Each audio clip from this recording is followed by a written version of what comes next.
I will give you some guidelines for this session. You already know you have 15 minutes for your presentation. I'll time it and I'll give you a wave or some kind of sign when you have 2 minutes to go. I will ask all the participants to shortly introduce themselves as I didn't get the biographies in time, but keep it short, please. After all the presentations are done, we'll have time for questions. And I guess that's all.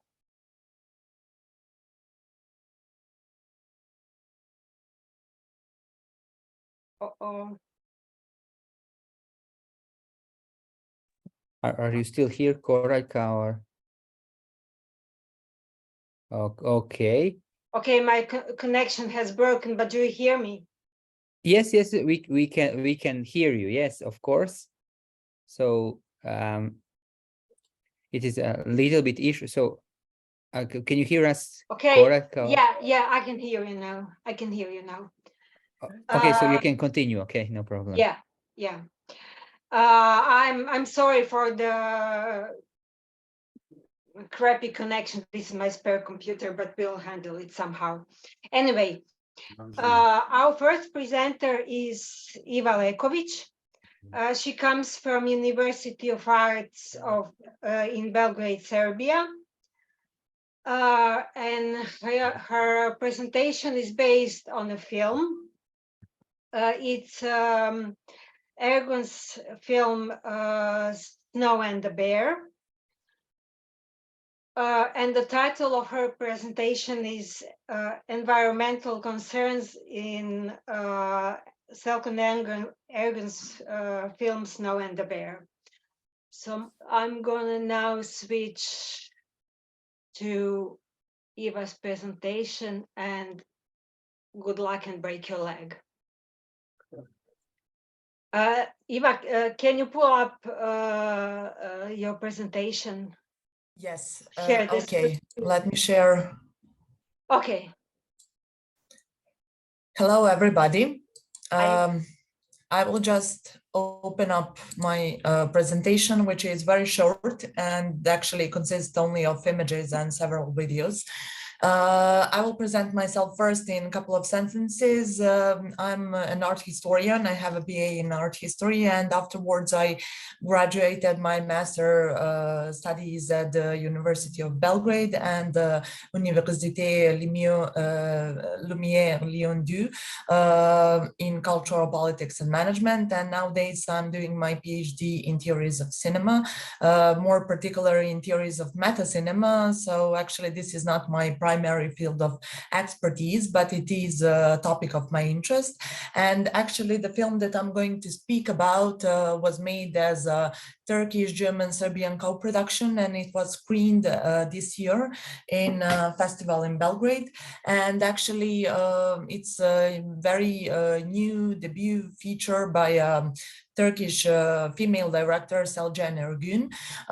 So actually, when I mentioned the female director, maybe you can relate that to actually ecofeminism, and I would say that the topic of this film somehow oscillates between ecoanthropology and ecofeminism, because the main character is a young nurse that comes to a small village somewhere in Turkey to do her practice as a medical nurse.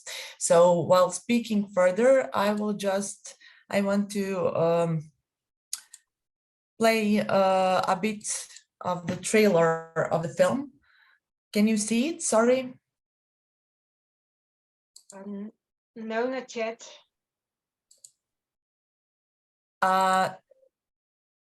You can't see anything, right? Did you hit share the screen? Ona želi da se napravi video, promo materijal za Marka Pola i da Marka Ivicko radi na tom. A ne Marija. Okay, we have it Marija, up zato što ne zna, right now. valjda u nemilosti. Ali uopće ne znam kako ni zašto sam ja u nemilosti. Što sam ja... Sorry. Okay. I think now you can see it, right? Yeah, it's okay. Okay. Thanks.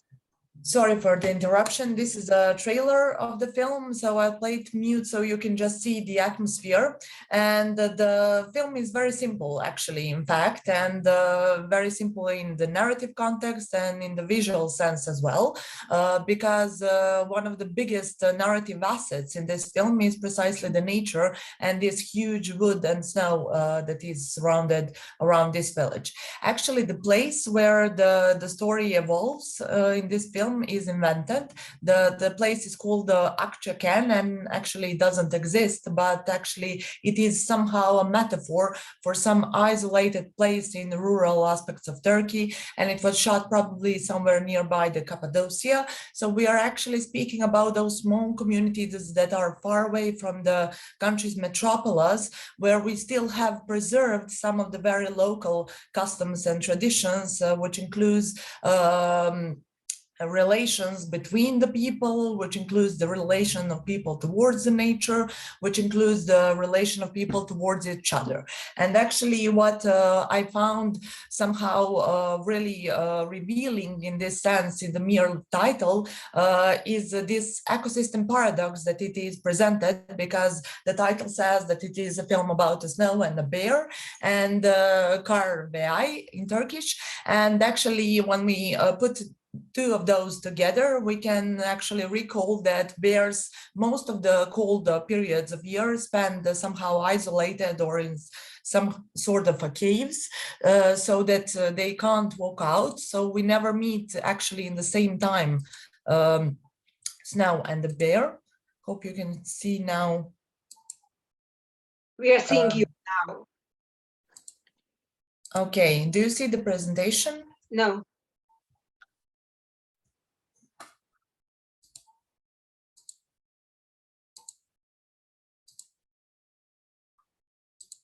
Okay. And now? Okay, thanks. Yeah, it's okay. Okay, yes.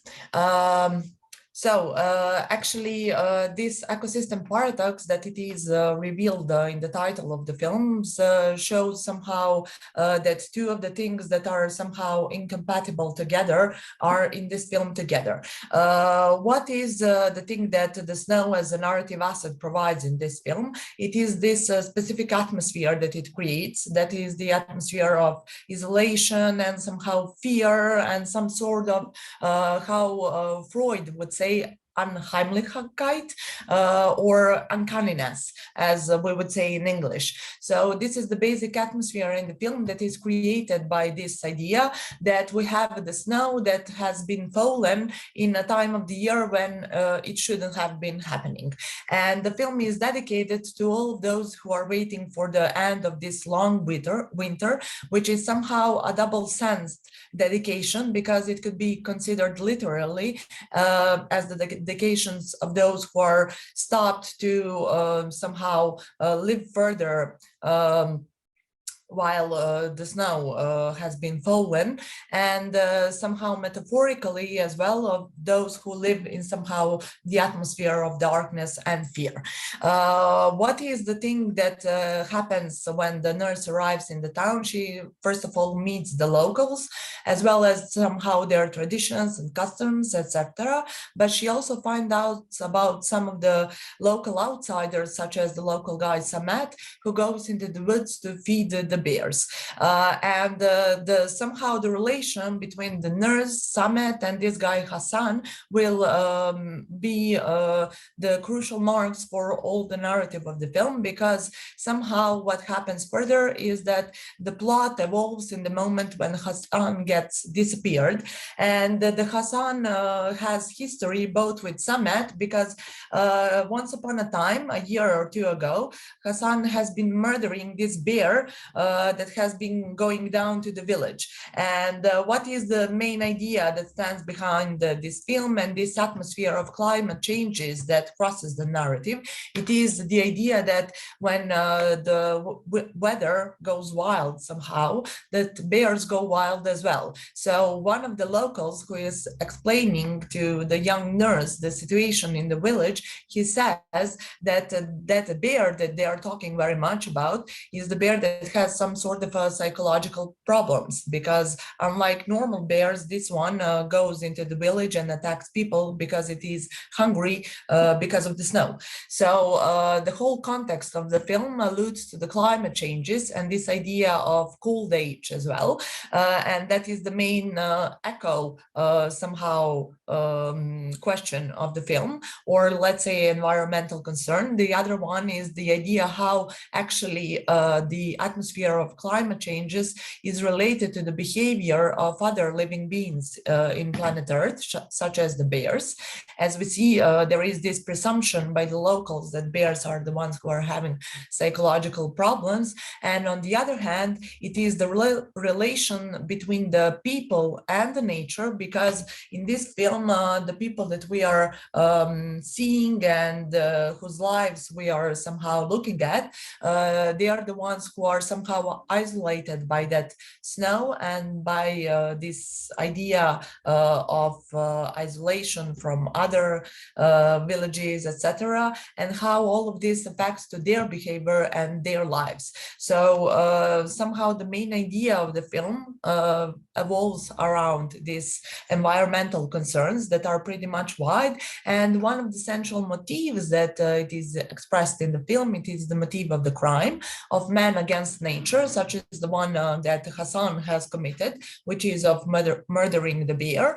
Then again, of nature against man, which refers to the bear, because we have mentioned already that in these extreme weather conditions, bears are the one who are threatening somehow humans, or who are considered to be a threat by the humans. And then again, of men against each other, because in the end, Hassan is the one who gets disappeared, and the one who was put to be blamed first was Samed, because they had this history. And actually the family stories and the histories of these two people somehow reveal something from the ecological past and the ecological history of this spot. Actually, Samet is the son of the guy who once upon a time went to the woods, and he shot the bear. The bear apparently survived, but actually Samet's father was the one who was struck by the accident afterwards.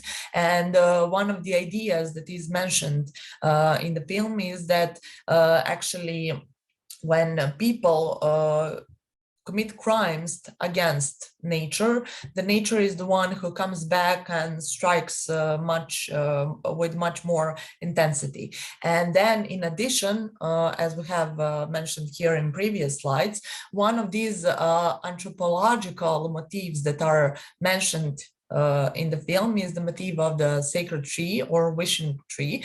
And we have a very vivid image of that tree in this picture, if you can see it, because this wishing tree is something that represents actually very global, or let's say European tradition, but it is also one of the landmarks of Anatolian Turkey. And these wishing trees, or how Turkish people call them, dilekağacı, are the ones to be found everywhere around Anatolia. And actually they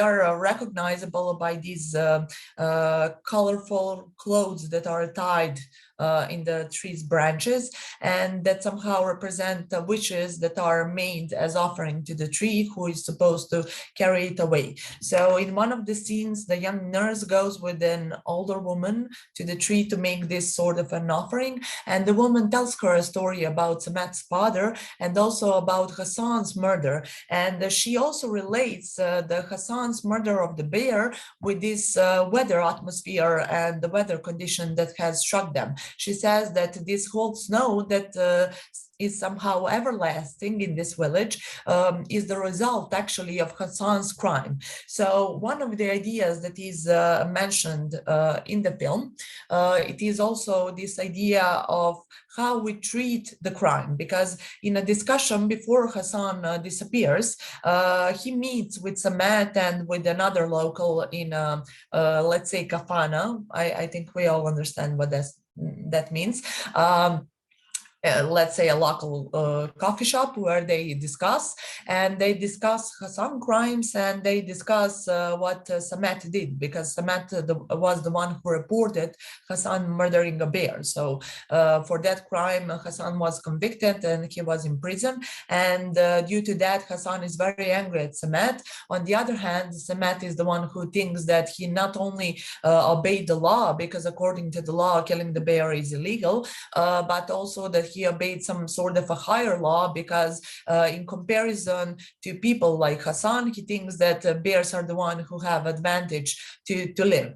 And what happens is that actually Hassan disappears afterwards, after the meeting, this young nurse, who is actually some sort of an outsider. He's a foreigner to all of those locals, and she's the one who is nursing them, but also she's the one who somehow gets mixed in their lives, because she advised Hassan's wife, who is pregnant, to take rest, and instead of that she saw her working. So that was the motive for the quarrel between the nurse and the Hassan. And Hassan, who was very under the state of alcohol, was the one who tried to somehow attack her, and she threw him away, so he fell into the snow.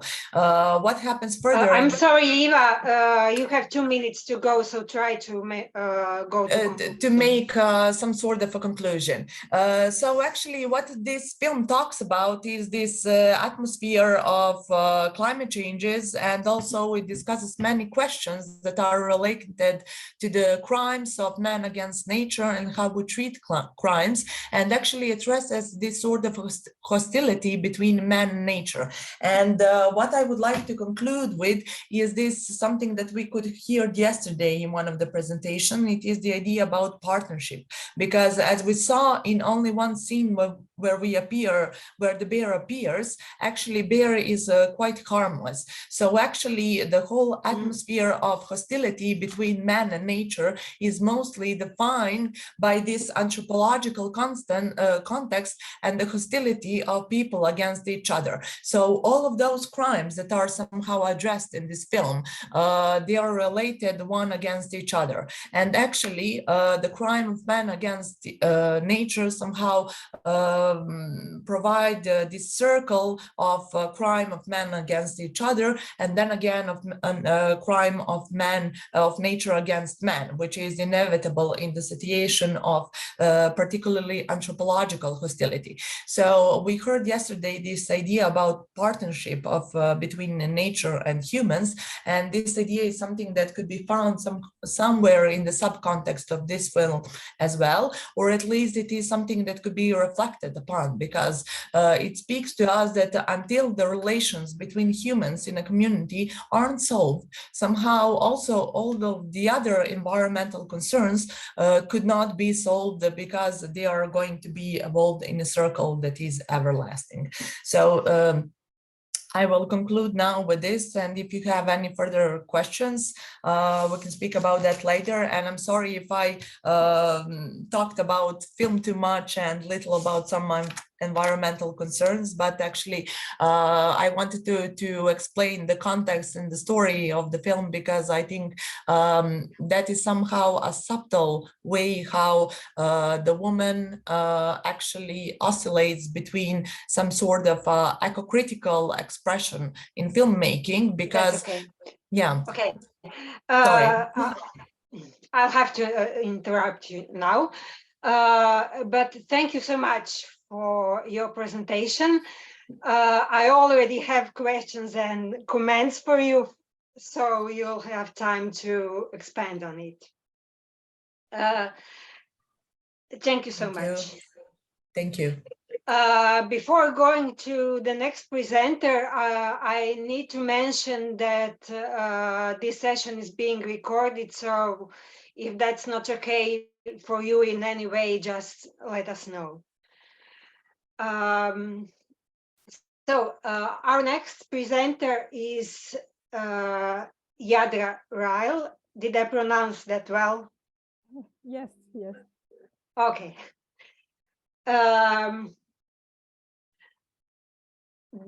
This particular presentation is based on art, more precisely on watercolor medium. Thank you. We see your presentation. And the title is Flowers on Earth, Fluidity and Ecofemininity in Hilma of Klint's Watercolors. So I'm giving the word to you now. Go ahead and good luck. Okay, thank you. Thank you, Koraljka, and thank you to all the organizers for this wonderful conference. I'm really happy to be a part of it. My paper explores the account of nature as an organic and living organism, which is connected in all its parts by a fluid etheric energy exchange in the work of Swedish modernist artist Hilma af Klint. Hilma af Klint came to prominence as a pioneer of abstraction after a major retrospective exhibition of her work in Stockholm in 2013. And this exhibition subsequently traveled to several major cities in Europe. And in 2019, this recognition culminated in a solo exhibition which broke all the visiting records at the Guggenheim Museum in New York. Currently, her work is shown at Tate at the exhibition Forms of Life, where her work is shown together with Mondrian's. This rise in popularity also resulted in publications of many important scholarly work, which revisits her art from many different aspects. However, despite this ever-increasing number of publications on Klint, the last phase of her work, Watercolours, that she produced for the last 20 years of her life, has not yet received any sustained attention. In 1922, that is the show in Guggenheim, sorry, I forgot to change the slide, but these are some of the paintings from 1922. She completed a series called On Viewing of Flowers and Trees, which consists of 69 images made using wet-on-wet watercolor technique. In this method, wet paint is applied on a wet medium, which results in colors pouring, twirling, turning, dripping upon, and disarraying the image surface, which gives the finished image the impression of perpetual movement. The lack of critical response to these paintings is possibly in part due to these works' elusive and interpretation-resistant nature. Af Klint's diary writings from this time also does not simply translate into interpretational framework, since her diary entries are structured as descriptive meditations, often resembling difficult and evasive thought experiments. Nevertheless, they can help discern certain themes which occupied her thoughts at the time. Elemental spirits, invisible forces and processes in nature, issues of gender are the main motifs in the notebooks from this time. Her writings explain an esoteric and mystical experience of nature, an insight into invisible forces which flow behind the natural processes, intertwining these themes with issues of gender and relations, gender relations and gendered vision of the world. From her 1922 book, which she titles Invisible Forces on Nature Spirits, it is possible to understand that Af Klint experiences natural processes as powerful and sometimes playful acts of what she terms the elemental spirits. Those are gnomes, earth spirits, undines, water spirits, sylphs, air spirits, and salamanders, which are fire spirits. She understands these mystical beings and mythical beings as dynamic forces behind the ephemeral natural cycles that shift an ever-moving flow. And she believes that careful observation of the natural world leads to perception of these otherwise invisible beings. She also seeks to link these meditations on invisible life forces to issue of gender. In her notebooks, descriptions of plants are gendered. She writes that behind the plant kingdom, there's a knowledgeable but human-defying nature spirits, and she claims that by humbly listening to him, that spirit revealed to her that there are specifically male and female and not neutral plants.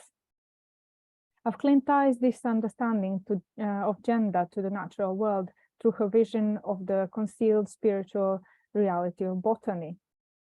So I will explore here a bit further the nature of this relation and demonstrate how an understanding of Klint's late watercolors requires reference to her interconnected meditations on ecology, elemental spirits, cosmology, and the idea of primordial fluid. To understand the connection of these ideas, I'll consider feminist idea of fluidity as philosophical concept, as well as embodied materiality, as is shown in the work of Lucy Irigaray. For Irigaray, fluidity has a capacity for disruption of and confusion of boundaries between apparently binary possibilities of being reconfined with solid walls of principle and spreading to infinity. Prefiguring these feminist discourses, Klint disrupts and blurs the boundaries of form in her fluid expression of the invisible flux of matter in her watercolors. Central both to her understanding of these questions and her work of the idea of liquidity and flow, which invokes a plurality of meanings and implications from energy flow, etheric bodies, bodily fluids, primordial water, and seascapes. They are, on the other hand, central to Klint's understanding of gender relations. In her writing, Klint is concerned with the relations between female and male, which is described in a cooperative fluid exchange. She writes, "Thus the power flowed between man and woman. The two bodies are interconnected by ceaseless flowing." If of Klint's written records of her meditations envisage visualizations of gender life forces, the contemporary watercolor aesthetics she develops in her final 2 decades of painting seeks to explore and experiment with these intersecting gendered forces. A study from these areas consists of 2 flowing planes of color, red and blue. The wave-like border between them is vague, and at the point of contact, both colors are changed, and the clear separation of the 2 planes is disturbed. The colors blend and change each other into a reddish-purple shade of different intensities. The image is like a captured still moment of movement, which seems powerful in both a magnificent and gentle way, as in a seismic movement of 2 liquid color planes or a soft, misty evaporation. This photo of color can be seen as depicting the flows of power and exchange between the sexes that her diary notes express. But as the title of the series suggests, on viewing of flowers and trees, it is also an expression of her own perceptual relation with natural forms. The unstable and somewhat unpredictable results of the wet-on-wet technique gave of Klint the means to express the unstable and unpredictable nature of plant world as she understands it. In her meditative narration, of Klint writes on mystical penetration into the nature. She writes, firstly, "I will try to penetrate the flowers of the earth," and then bodies of water, and so on until she comes to forests and mosses.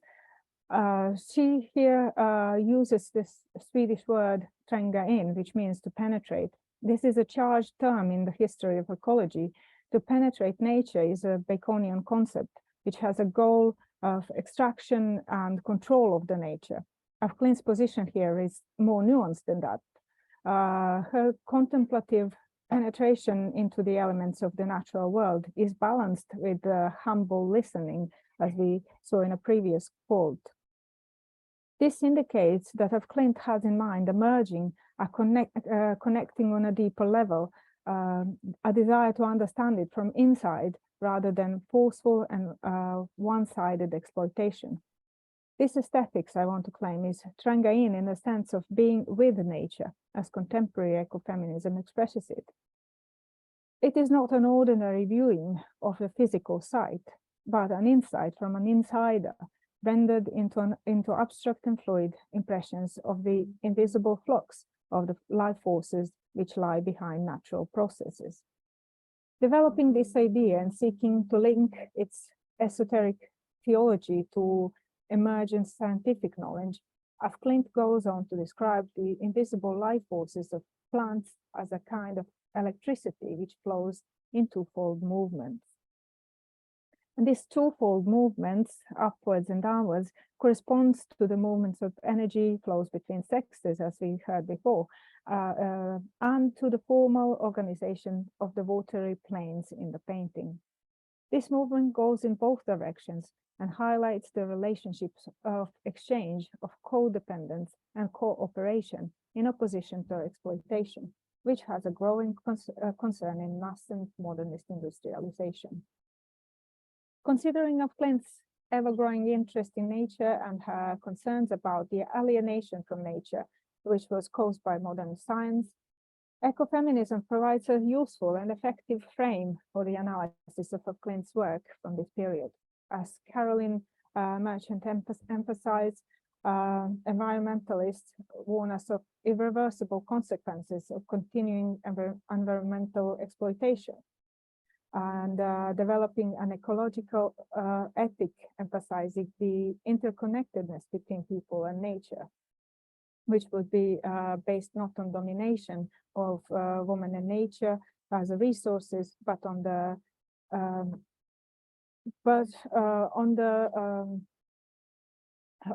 full expression of both male and female talents. So in the Hilma of Klint's case, this protocological ethics of interconnectedness, which Merchant later suggests as a goal of ecofeminism, is what of Klint formulates in her esoteric explorations of fluid invisible life processes. This vital fluid of the etheric life force connects living beings with non-living nature, and visually the invisible life force is captured in Klint's watercolors as fluid abstractions. So I will move on now a bit to a different example. I'll just say briefly that her ideas were rooted in 19th century vitalism, which was very popular during the development of natural science, and religion and religious understandings of the world were called into questions. Klint's involvement with vitalism is best reflected in her interest in panoply of natural life forms and their common participation in the flows of ethereal spirit. Just as in vitalism, for Klint, animal, vegetable, and mineral seem to defy physical boundaries and merge into one another in a question for the universal principle of life. So in the example of the green algae, she wrote the nature of green algae is love of freedom. It does not want to bind the ether body to the body. And in the watercolor green algae, of Klint paints a double spiral in blue and yellow, which occupies most of the image. This aquatic organism's refusal to solidify and materialize is expressed by the breakdown of the green into its formative colors. It is at the same time green and non-green in a suspended dialectical flowing between yellow and blue. In her visual language, yellow and blue are coded as male and female, respectively. So moving away from Jadra, you have about 2 minutes to go. Okay, so I will wrap keep up. that in mind. Okay. Yeah, thank you. So moving away from her romantic representations of her visible nature, she turns the gendered color spiral into a vitalistically charged fluid abstraction. So a different example of the way her aesthetics explorations of vital fluid is accompanied by its feminization is also this earlier example of primordial chaos, like this fertile fluid soup that she painted at the beginning of her career, as opposed to these ones which are right at the end. So, and let me just conclude with one more example. To move further towards feminine fluidity, let me examine another image. The color blue has an important place in Klint's visual language. It is connected to feminine, invoking the movements of the waves by its images of advancing and retiring. And she writes, the woman's powers goes in the direction of blue, as the image shows, and she searches for new areas of soul life. Then she sees the swirling. A visual parallel of this text is this blue monochrome watercolor from the late period, which in a singular way evokes the blue depths of the sea and the swirling movements of the currents. Looking at Klint's blue watercolor, one has the impression of being submerged in water into its color, or at the same time of the color pouring itself out. Ethereal blue is here a watery agent, which seems to prefigure what will much later be described by Irigaray. Color pours itself out, stretches itself out, escapes itself, imposes itself upon me as a recall of what is most archaic in me, the fluid, that through which I received life.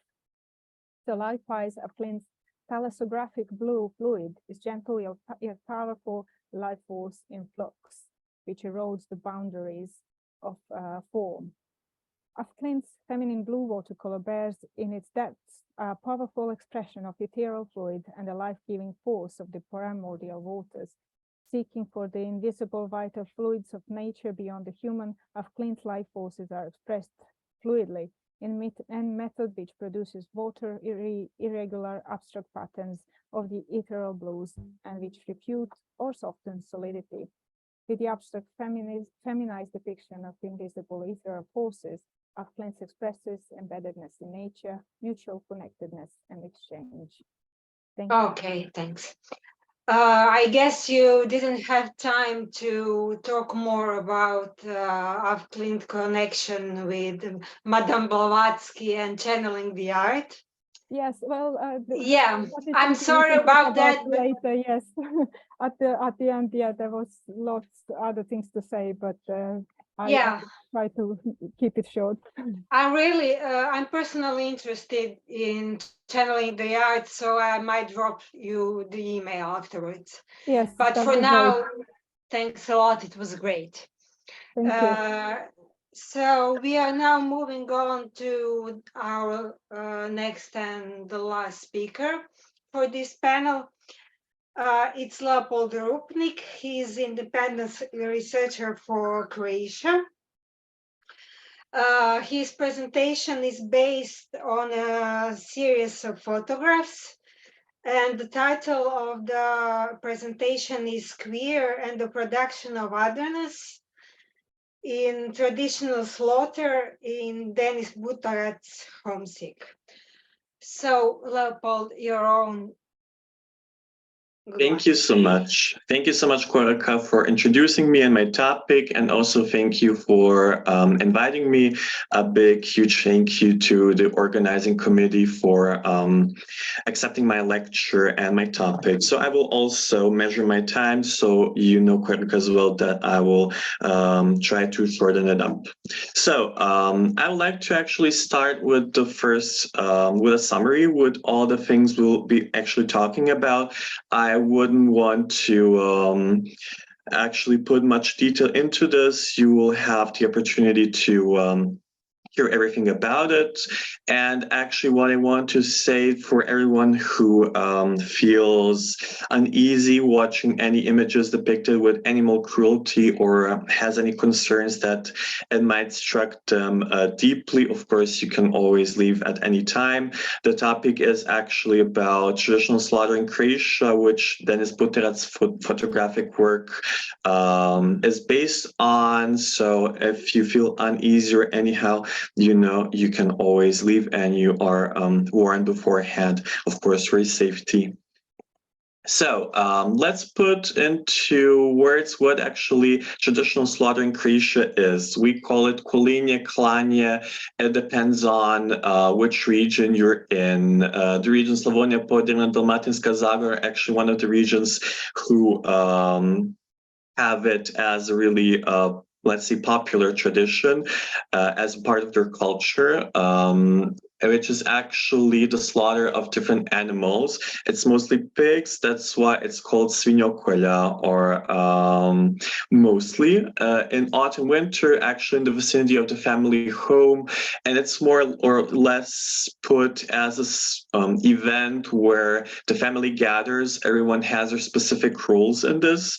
And they're actually slaughtering animals to feed themselves during the winter. It actually is a really long tradition that stays to even today very relevant. Happens usually in villages, not in big cities where everyone has their garden and where they can perform this ritual. Of course, since I'm speaking about queer and gender roles, it's actually, for me, it was very important, even for my research later on, to see what specific roles men and women play in this tradition. So for men, it's mostly about very, so to say, masculine features, such as slaughtering, scalding the carcass, loosening, removing bristles from the animals, cutting and grinding the meat, which is somehow this has this like macho dynamic to it, that men are actually all about the killing. So they take care of that. As for women, the only part where they have connection to the bodies of slaughtered animals is by washing the pig's intestines. As you all know, pig's intestines are very well, from the images, hopefully not from real life, but pig's intestines are very delicate. So, of course, this is also a sexist notion. Women have to deal with very delicate notions such as intestines, or caring for the family, such as preparing meals, and of course, being the support of men morally and in other parts. Of course, traditional slaughter, as you can see, is in its form also very specious and sexist, of course, but there is a bigger issue with the killing itself that I will get back to later on. It's a big spectacle, let's put it that way, because even friends and family, neighbors all help out in the process, and this is very normalized. Even in Croatia, there were certain documentaries revolving around traditional slaughter, even on our national television, and that's a huge problem because it gets supported and always talked about as something that's just part of our culture that will never go away, that we have to accept, even though it actually is a ritual where other living beings are being killed. So I want to talk about how this comes across in Denis Butorac's Homesick. So he is from Slavonia, and he lived in a village, and it was a part of his family's tradition. You can see the shrug being used for slaughter. It's actually, he put it this way, that he always felt it was a part of toxic masculinity, that he actually has to partake in this ritual as a child. Even children get kind of put into this ritual without their allowance. They just have to do it and support their families. So he felt always bad for not being a part of it. He felt shamed, as if he was not a man enough to be a part of it. And when he said no to his family's expectations to actually slaughter the animals, he felt as if he was kind of queer, as if he was told he was not masculine enough, or that he's not worth too much to his family, which is another part of just not partaking in toxic rituals from your family and being just put aside, or felt ashamed, or just not being a big, huge part of the family, as if you are somehow failing your family. So with that in mind, I actually want to talk about his work and how it correlates to this queer, vegan, as well as feminist vision of his work. Because as he said here, I tried to overcome my fear and disgust, and as a pastor server, I only attend the act of slaughter. He just put himself in that position because he felt that he couldn't do it. So these are some of the pictures that he depicted about all of the remains of the animals that his family put aside or used later on for food. So why is being queer also being in solidarity with non-human animals? I would say that meat is, as the citation is here, is a discursive production of heteronormativity and assertion of power. Anyone who is part of this so-called carnist culture believes that people who are mediators are part of this normative ritual, and anyone who isn't is probably either mistaken or as feminine, or because it's seen as such, or just not part of society, which is of course wrong, because there is a lot of place for veganism, and meat eating culture is something that opposes veganism and sees it as deviant. And refusing meat, I can also put it from my own perspective. It kind of seems to a family as if you're not part of this family, you're disrupting the family for not eating meat. That was my issue as well when I started eating, as if it's something difficult to prepare something else or to care for someone who refuses to eat meat for any sort of reason.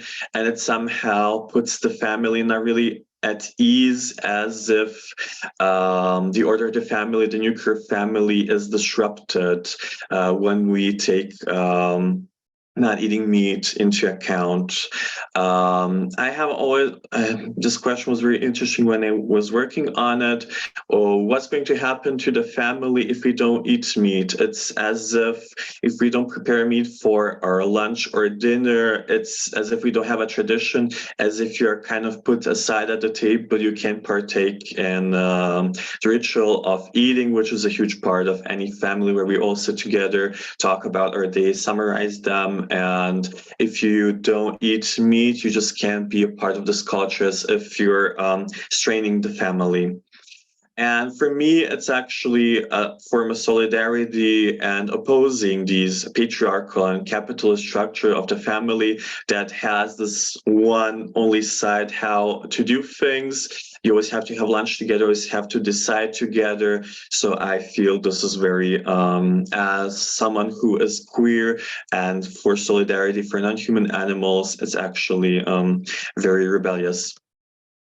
Also, I think anyone who is queer, me including, has, with vegetarianism or veganism as well, has failed their family of sorts and not being a nuclear family anymore, this like perfect suburban family who all have this like hive mind, we all think the same. And actually, I think failing the family is sort of a really good way to oppose patriarchal values. It's very queer for me, because if we don't reproduce these norms, actually we're a part of solidarity as well with animals in this case. And when we oppose traditions, we are also the ones who can be viewed as failures, but that's also a part of emancipation.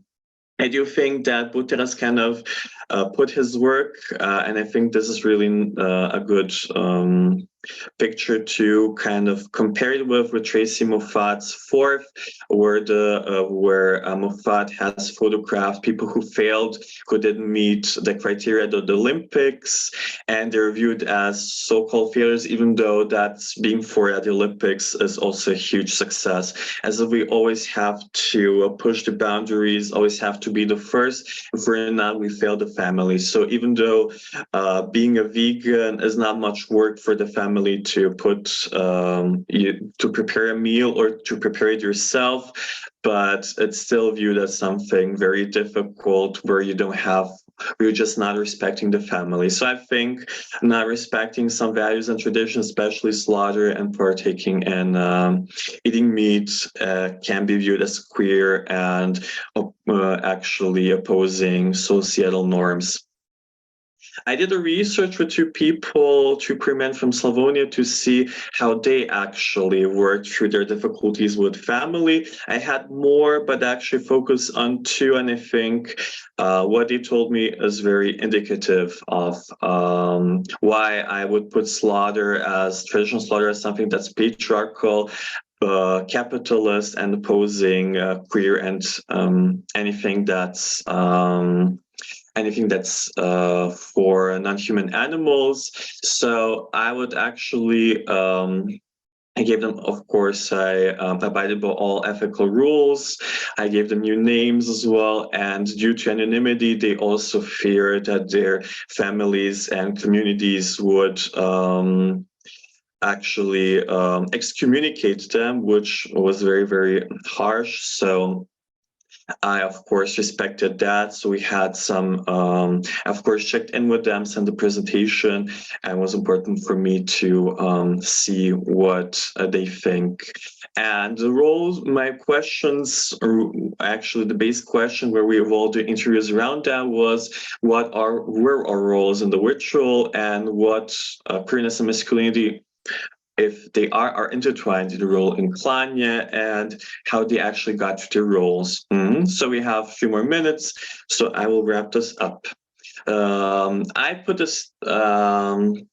I put this table in here that we can discuss. So Ivan is 29 years old, and he is after his family. For him, it was also normalized to partake in slaughter. It was a family gathering, pretty normal, and actually killing animals in his garden was was not something that was shunned by anyone else. He actually said very early on that he didn't want to kill animals or have any contact with animals, and his father was very displeased with it. But he felt that he wanted to participate somehow, just not to upset the family. So he baked sweet goods and cleaned for the family, and he actually joined his aunts and mom in the process of taking care of the family. He doesn't agree with it. He doesn't agree with meat eating, and he has a problem with slaughtering animals, but he just can't give up eating meat. His brother and sister, who are both heterosexual and very tied to the family, did everything as their assigned roles were. So his brother did kill animals, his sister did care about baking and the intestines of animals. As for Stjepan actually is 31 years old. He is not out to his family. And what was interesting to me was that when I sent him the presentation, because he was very skeptical of it, he said, okay, I see I'm the more butch masculine one, and Ivan is the more feminine one. I think that's an interesting comment. He actually did partake in all except for killing. He told his parents he doesn't want to kill animals, and they respected that. He also feels pity for the animals, but he says it's a part of tradition, and I think there are less humane ways of slaughtering animals, and that actually he doesn't condone anyone eating meat or slaughtering, just he thinks there should be a better method. So for the end, since the time is up, there are some comments I had about we can discuss about later on about animal violence depictions in art, even Denis's, where we can actually discuss later on, is it necessary or not? Here are some comments, and these are the literature and references. Thank you.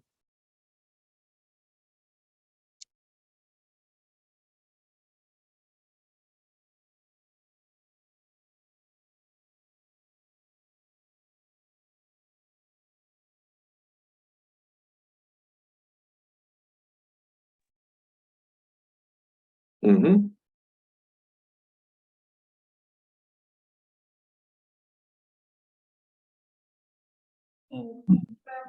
Ajde. Izvinite, Koraljka, se možete... Ajde. Ne, ajde da vidimo šta se dešava. Čekaj, reactions, da vidimo. Gde je moderatorica, jel se čujemo?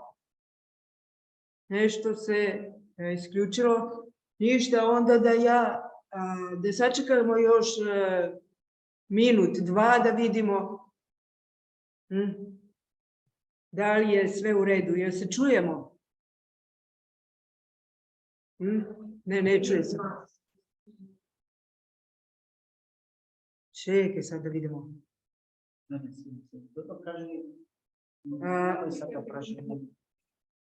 Dobro, jel mogu u njeno ime da ja pozovem sve... Do you hear me now?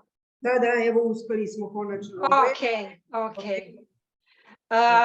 Leopold, could you unmute yourself? Yes, of course. Thank you. I was just curious, have you seen the short Croatian film by Hana Jusic? If House was good, the wolf would have it.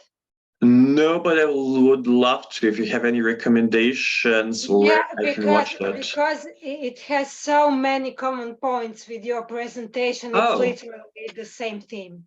Really? I'm glad to hear that. So I have perhaps never you watched could it. expand on it.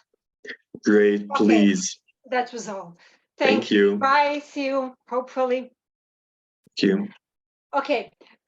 Since we are actually ahead of time, I'll try to summarize shortly the whole panel because I think I see the common themes. So if I'd have to choose one word that is common for all the presentation, including the one that was cancelled, it would be fluidity.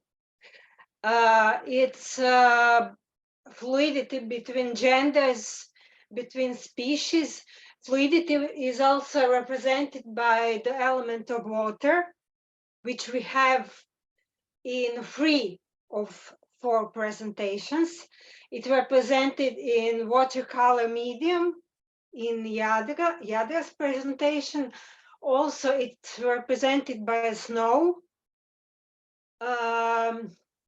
And in the presentation that was unfortunately cancelled. I should mention that in most esoteric systems, the element of water symbolizes the emotions.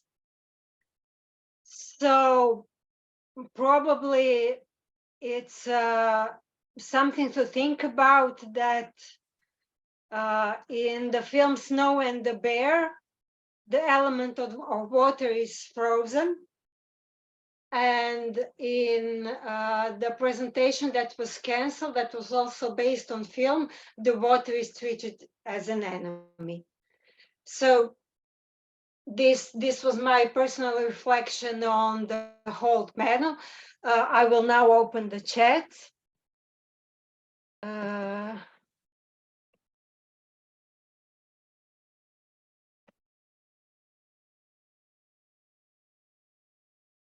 Okay, there's a comment from Leopold. I would also say blood as well. Yeah, okay. That's a good point.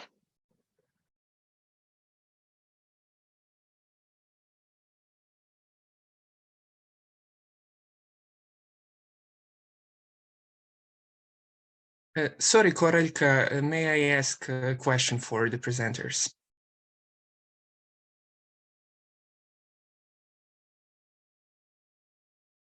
Maybe Koraljka lost. Koraljka, are you here?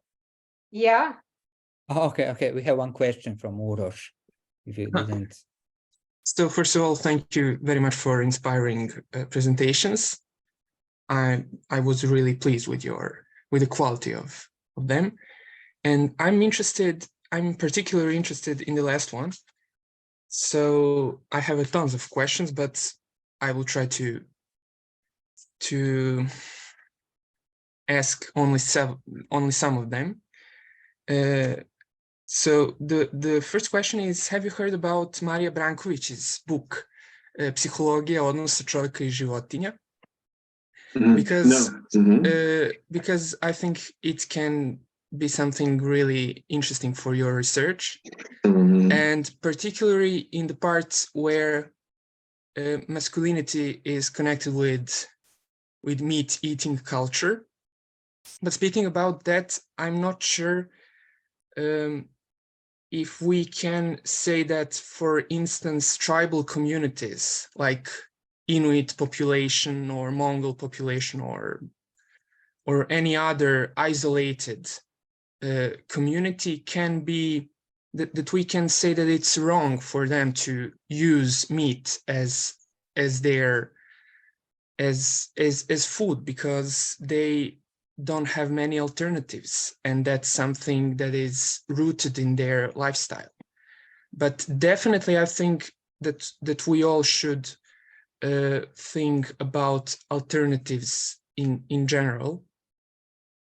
So, and also speaking about tradition of klanje, I suppose that in Serbia it's quite similar. And a friend of mine, she became a vegetarian when she saw it by herself, and she was a child, like 6 or 7, and she was so shocked that she has a trauma for her whole life. So it can be something that when you see that with your bare eyes, it can be something that changes you entirely. So I'm interested in your thoughts about it. Yeah. Thank you so much for the question. I think you added very interesting points. I would please ask you to just send me the title of the book. I would love to read it, any suggestions whatsoever. And thank you also, Koraljka, for the comment. I will save this when I get the time after to add it to my notes. Thank you so much for the comment.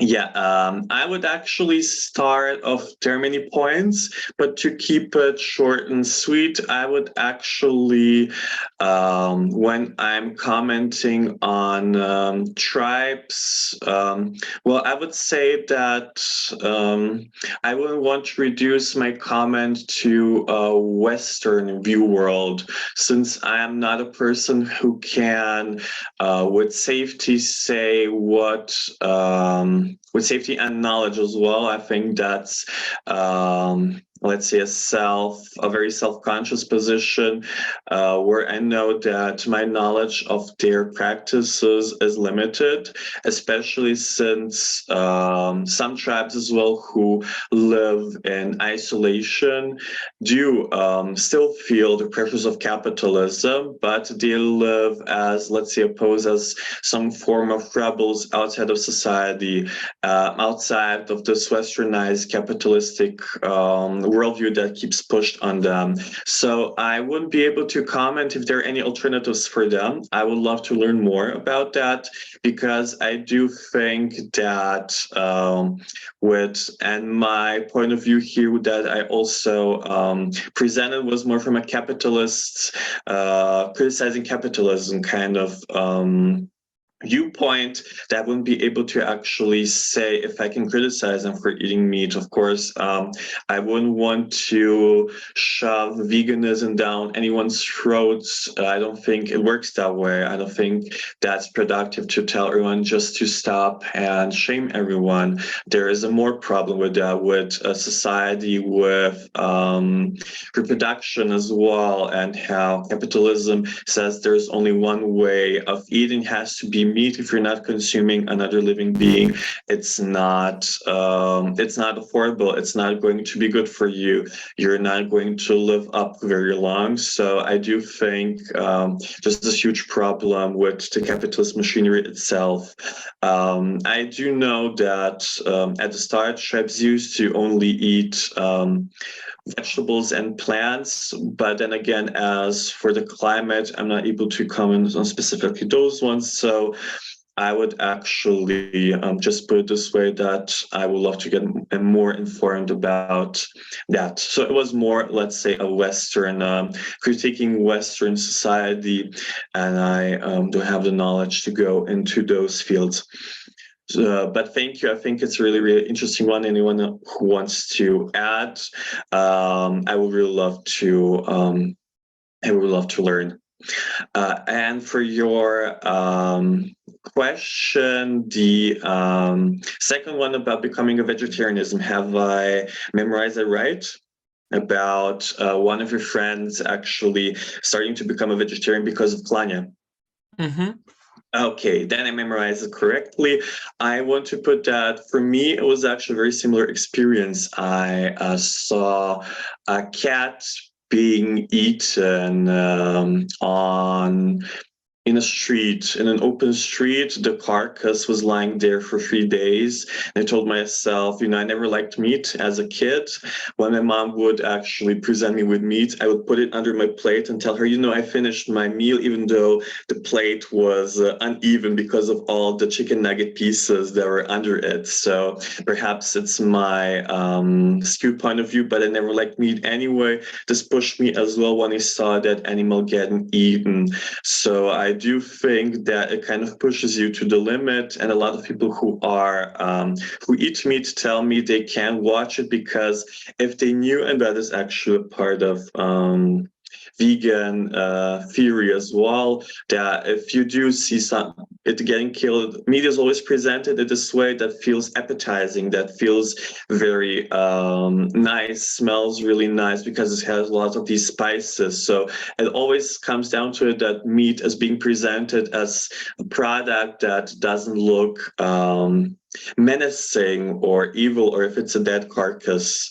So that's also another way to kind of mask it. When you see someone getting killed and actually seeing someone eating the raw meat, I think a lot of people have problems with that because they associate it directly with animals.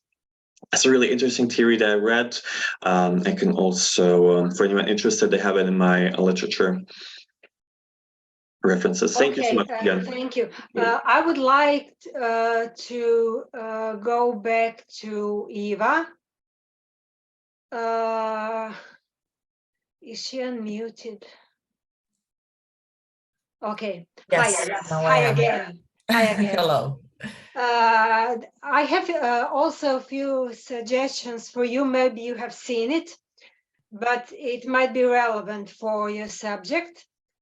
It's a Scandinavian series called The Bear. Have you seen it? No, unfortunately not. Thank you for the... Okay. It's quite good, and the bear has its symbolism in it, because I don't want to spoil it too much for you, but on one side, it symbolizes the patriarchal community, because the whole village, the small town, is sort of gathered around one of the most violent sports, the ice hockey, and the club is called the Bear. And the main character, Eva, are you here? Yes, sorry. Okay. And the main character, which is who is a teenage girl, actually takes back her power by confronting the real actual bear. And of course, there is also lots of snow because it's Scandinavia, right? Yes. Okay, go ahead. Well, when you were saying this reminded me actually, because I crossed this film, Snow and the Bear, while writing film reviews, because that's one of the things I do. And actually, a few months previously of writing about this film, I also wrote about a film that is called The Great Bear. The American Bear, which is independent American production, very typical, that was shot somewhere in the north side of America. And actually, just like in this film, it reminded me somehow, I went thinking about this thing that I'm starting to write about bears very often, but actually in most of the cases, they are somehow metaphors. In the case of the film that I mentioned, which is called The Great Bear, the American film, in that sense, bear is somehow a metaphor for this creative spirit, or somehow for the subconscious. And I think that in the film by Selcen Ergun, we can also relate it somehow to the idea of unconscious, because bear, it has this great symbolism that is mostly connected to the power, to the strength and things like that, but also because of its size, its position in nature, it can be also related to somehow to the patriarchy and things like that, or somehow it is precisely the opposite of it, because it is as great as the patriarchy and as powerful. And actually what we are facing in Selcen Ergun's film, it is again this idea of thinking ecologically inside the patriarchal community. And maybe this is a bit related to the Leopold subject as well. But actually, somehow we see how the climate context changes people's perception of their environment. And that is also an interesting thing, because somehow through the legends that we hear, such as the legend about the sacred bear and this idea, if you cut the sacred bear, you will bring the unhappiness to the village, we can see that the inhabitants and the locals are very much related to that nature, and they realize how much they are dependent upon it. And on the other hand, precisely because of this dependency, they're afraid of it, and they realize probably that it is something that is uncontrollable. So in this sort of a sense, we have this circle of hostility that is risen between the fear of men from the nature and of people toward each other. And I think it is really interesting to think how somehow this ecological consciousness is related to the social or anthropological context. And in a way, all of these metaphors could be considered as a metaphor of something else. And maybe one of the ideas that I would like to believe still is that the ecological idea and all this reflection about environment and all of the environmental crises and concerns should be, first of all, somehow anthropocentric concern as well, because I come from humanities, and of course the old Renaissance principle of being having a human in center of the earth, I think it is somehow still applicable, but the narratives such as this one, and maybe the series that you mentioned, and all of the other examples that I think you will find it very, very interesting and relevant. Well, actually, in faculty, we are now working on a project that is related to the series, and I will definitely see it, because I'm really interested to see how in Scandinavian production things like this are done. And I don't have doubt that actually in that case as well, we have a nature that plays really huge narrative roles, just like in this film, because it's very relevant to your theme.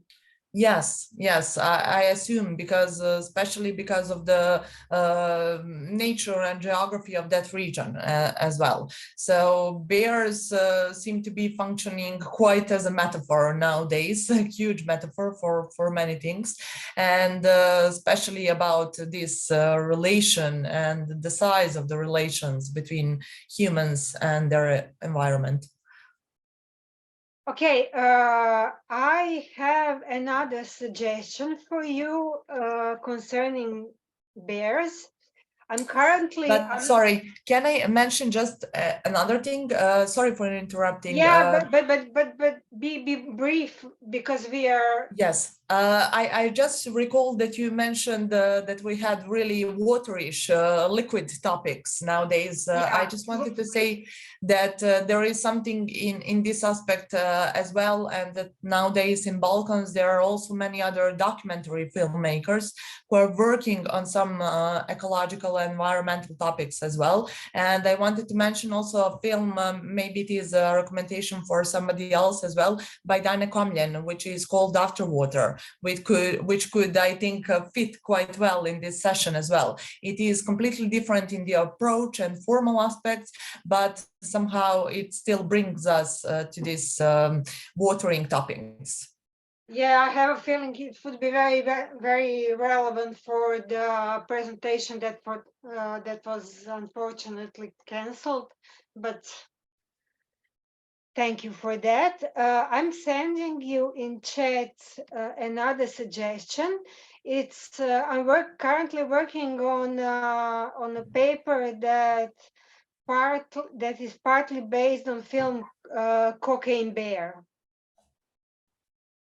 And it's about exploitations of animals and what happens when we subdue animals to the addictions of human species.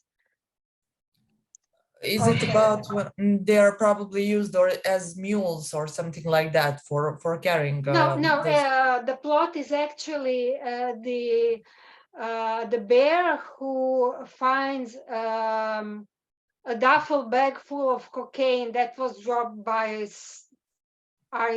a drug dealer or whoever, and unknowingly to him, the bear becomes addicted to cocaine. Oh, that should be interesting to watch. And of course, he becomes enraged and almost rabid. Okay, I think we might be done for now. We don't have any more questions or suggestions, and we are up time-wise. So. And the end, I would like to thank you all for your presentations. They were all unbelievably interesting. And at the end, I would just like to introduce the next panel, which is called The World's More Than Humans, Animals, Plants, and Extraterrestrials. And since I'll be the first speaker in the next panel, I would heartfeltly invite you all to watch, comment, and ask questions. Thank you all very much, and hopefully we will stay in contact. Bye. Thank you.